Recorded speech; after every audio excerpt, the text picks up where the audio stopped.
मित्रांनो नमस्कार. पुन्हा एकदा आपल्या सर्वांचं मनपूर्वक हार्दिक स्वागत करतो. मित्रांनो आत्ताच एक सिनेमा मी पाहून आलो आणि ज्या सिनेमाचं नाव आहे देवरा. देवरा सिनेमा पाहत असताना माझा जो अनुभव आहे तोच अनुभव तुमच्यासोबत मला शेअर करायला नक्की आवडेल. देवरा सिनेमाचा मी जेव्हा ट्रेलर पाहिला होता तेव्हा असं अक्षरशः वाटलं होतं की यार या सिनेमामध्ये काहीतरी जबरदस्त ॲक्शन, काहीतरी जबरदस्त मसाला असणार आहे. ना ऑफकोर्स ह्या सिनेमामध्ये तो मसाला, ते जबरदस्त ॲक्शन आहेच आहे. आणि या सिनेमाची जी गंमत खरी आहे तर या सिनेमाचा जो नायक आहे तो म्हणजे ज्युनियर NTR. याचे संपूर्ण जगभर प्रचंड फॉलोअर्स आहेत. तुम्ही बघितलं असेल तर भारतात तर आहेच आहे, त्याचे फॉलोअर्स जास्त चायना आणि जपानमध्ये जास्त आहेत. तर मी त्याचा आत्ताच एक व्हिडिओ पाहिला होता की ज्याच्या जपानमधल्या महिला, जपानमधले लोक त्या ज्युनियर NTR साठी अक्षरशः वेडे आहेत. आपल्या महाराष्ट्रामध्ये कदाचित एवढे नसतील, पण तिकडे जपानमध्ये यांचे खूप जास्त मोठे फॅन्स आहेत.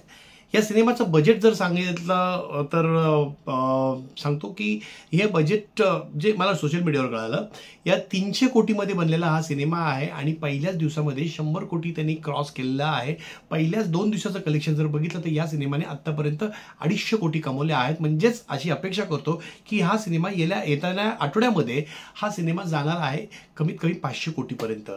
तर आता या सिनेमामध्ये काय विशिष्ट आहे, काय महत्त्वाचं आहे, तर या सिनेमामध्ये पाहण्यासारखं काय आहे तर ज्युनियर NTR आहे. या सिनेमामध्ये पाहण्यासारखं काय आहे तर ज्युनियर NTRचा डबल रोल आहे. या सिनेमामध्ये पाहण्यासारखं काय आहे तर याच्यामध्ये विलनच्या रोलमध्ये आहे सैफ अली खान. अक्षरशः तोडून टाकलंय, फोडून टाकलंय. सैफ अली खान हा किती ताकदवर कलावंत आहे, किती अप्रतिम कलाकार आहे, या सिनेमाच्या माध्यमातून आपल्याला पाहायला मिळतं आहे. आणि या सिनेमाची एक प्लस बाजू अशी पण आहे की या सिनेमामध्ये हा जरी तेलुगू सिनेमा असला, हा 6 भाषांमध्ये तो डब करण्यात आलेला आहे. त्याच्यापैकी एक भाषा आहे हिंदी, मराठी. सॉरी, मराठीमध्ये नाही आहे हा सिनेमा, हिंदीमध्ये आहे. आणि या सिनेमामध्ये आपल्या मराठीची मुलगी, मराठीतली एक अभिनेत्री या सिनेमामध्ये महत्त्वाच्या रोलमध्ये दिसते, ती म्हणजे श्रुती मराठे.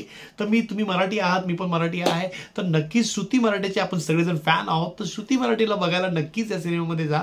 एक सुंदर रोल या सिनेमामध्ये श्रुती मराठेच्या माध्यमातून आपल्याला श्रुतीचा पाहायला मिळाला आहे. आता हे झालं कास्टिंगबद्दल. याच्यामध्ये प्रकाश राज यांचा सुद्धा खूप महत्त्वाचा रोल आहे.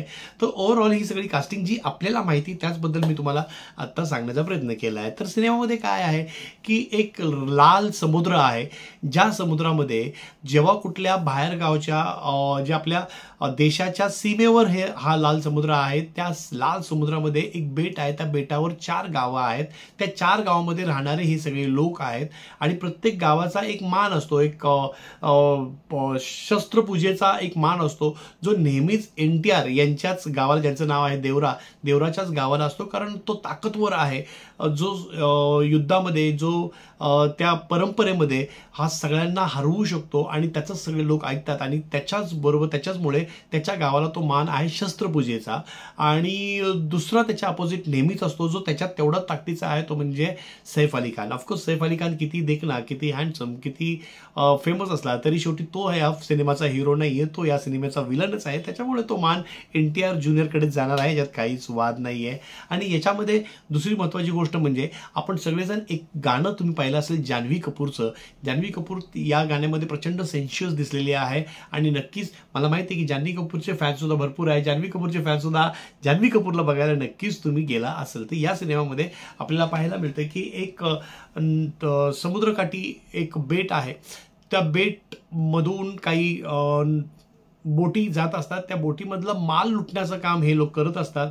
आणि NTR त्यांच्या विरोधात, NTR स्वतः तो माल लुटण्याचा प्रयत्न करत असतो. पण एकदा अशी काही घटना घडतात की त्या बोटीमधनं लुटलेला माल, त्याच्यामध्ये आर्म्स अँड ॲम्युनिशन असतात आणि ते अतिरेक्यांना पुरवले जातात. त्यामुळे NTR ज्युनियर जो हिरो आहे, जो देवरा आहे, तो म्हणतो की इथून पुढे मी ते काम करणार नाही. आणि ते काम करणार नाही तर मग त्याच्या विरोधात त्या चोरीवर चालणारं हे संपूर्ण गाव हे अक्षरशः देशोधडीला पोहोचतं. आणि त्याच्यामुळे ही सगळे त्याचे विलन बनतात, सगळे त्याच्या विरोधात बनतात.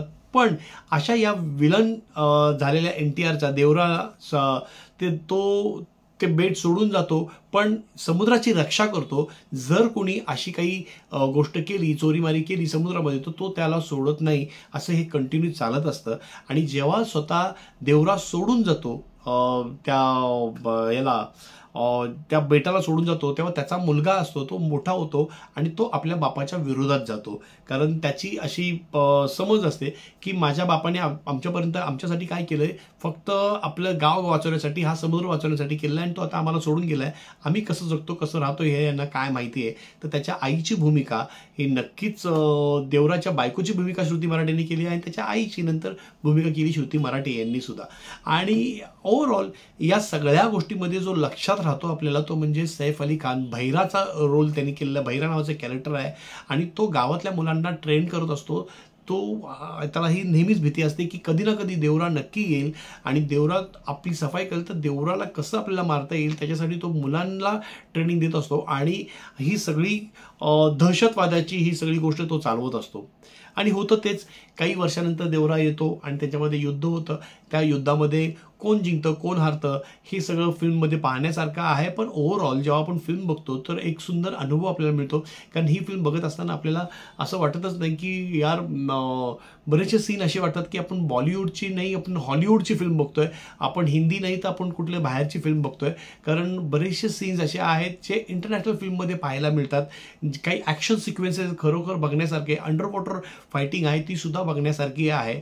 आणि NTRचा अभिनय, त्याच्यात तोड देणारा अभिनय म्हणजे सैफ अली खान यांनी केलेला आहे. आणि त्याच्यासोबत प्रकाश राज या अभिनेत्यांनी सुद्धा जबरदस्त रोल केलेला आहे आणि त्याच्यासोबत आमची मराठमोळी अभिनेत्री ती म्हणजे श्रुती मराठे. तर ओव्हरऑल ही भट्टी सगळी चांगली जमून आली आहे. मला पर्सनली तुम्ही विचार तर मला हा सिनेमा फारसा नाही आवडला.